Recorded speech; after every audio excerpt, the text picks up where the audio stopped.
또 성공 사례 하나를 또 말씀드리면요. 사실 이거는 약간 어떻게 보면 좀 비열하다고 볼 수도 있는 사례이긴 하거든요. 근데 어쨌든 전략을 잘 짠 케이스입니다. 이 남자분이 이제 찾아오셨어요. 이혼하고 싶다고. 근데 그 전에 이제 벌어졌던 상황들이 뭐냐면 남자 쪽이 전 재산이 많아요. 몇 억만 주고 이렇게 끝내고 싶어 하는 상황이어서 협의혼을 하자 이렇게 했는데 여자 쪽이 이제 그래 그러면 협의혼 하자 이렇게 되다가 갑자기 어느 순간부터 나는 이제 협의혼 못하겠다 이렇게 이제 여자가 돌변을 한 거죠. 보통 그런 경우 뭐냐면 변호사 상담을 받고 온 겁니다. 그러니까 변호사들은 이제 협의혼 단계에서는 상대방 재산을 정확하게 파악할 수 없으니까 일단 소송을 하셔야 된다 이렇게 보통 상담을 해주거든요. 근데 이게 실제로도 맞아요. 소송 단계에서야 뭐 계좌 내역, 주식 보유 내역, 뭐 보험 해약 환급금 이런 것들을 확인할 수 있는데 협의혼 단계에서는 그런 게 이제 가능하지가 않고요. 아무튼 그래서 이제 여자분이 협의혼 안 한다고 하고 이제 변호사를 선임해서 뭐 소장이 날라왔던가 아마 그랬던 것 같아요. 그러니까 이제 이 남자분께서 야 우리 그냥 협의로 끝내면 안 되겠냐. 네가 선임한 변호사의 선임료를 내가 물어주고 그리고 네가 뭐 원하는 바대로 재산 분할을 뭐 이렇게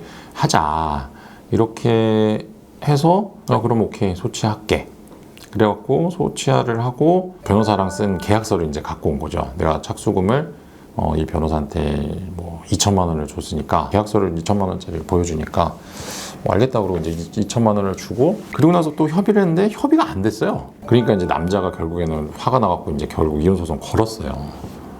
근데 이혼 소송 저희가 이제 소장을 먼저 이제 보내고 이렇게 기다리고 있는데 그 당사자분한테 연락이 온 거예요. 변호사님 제가 뭘 좀 찾았다고. 그래갖고 뭘 찾으셨어요? 그랬더니 이 와이프 여자분이 그 변호사랑 썼던 실제 계약서 있잖아요. 실제 계약서를 집에다가 그냥 어디 처박아둔 거예요. 근데 그 계약서에는 착수금이 500만 원으로 되어 있었습니다. 근데 이제 실제로는 500인데 2천만 원을 받아간 거잖아요. 그래갖고 제가 얘기를 했습니다. 일단 이 자료는 일단 갖고 있자. 그래서 나중에 조정을 하게 되면 이때 카드로 사용해보자. 이렇게 얘기를 했어요.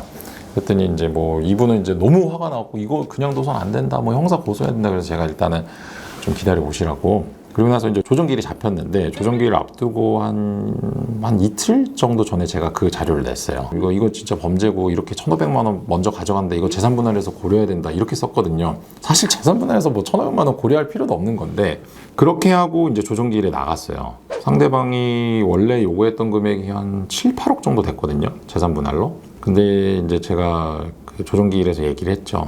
당신 변호사 제명감이라고 이거 형사처벌감이다. 왜냐면 그 500만 원짜리 계약서 말고 2천만 원짜리 계약서를 이 변호사가 알면서도 새로 만들어준 거잖아요. 왜냐면 거기 도장 다 찍혀있고 하니까 이거 어떻게 보면 뭐 위조까지는 아닌데 뭐 어쨌든 사기 범행에 가담을 변호사가 한 거거든요. 그래서 저희가 얘기를 했죠. 이거는 형사적으로 문제 삼을 수밖에 없다. 그렇게 얘기를 하니까 여자 쪽에서 엄청 당황하는 거예요. 그리고 그 변호사가 그날 나왔거든요.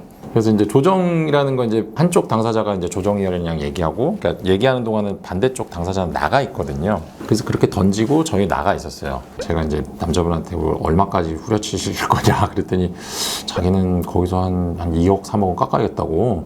그래갖고 뭐 4억인가 5억인가 이렇게 얘기를 했거든요. 근데 실제로 소송을 가더라도 이 두 분이 산 지가 한 20년이 넘은 분이고 재산 규모나 이런 거 봤을 때 7, 8억이 제가 봤을 때 미니멈 수준이었거든요. 근데 어쨌든 그 사기 범행에 뭐 가담한 그 변호사의 그 계약서 그거를 기준으로 얘기를 했죠. 우린 4억밖에 못 주겠다.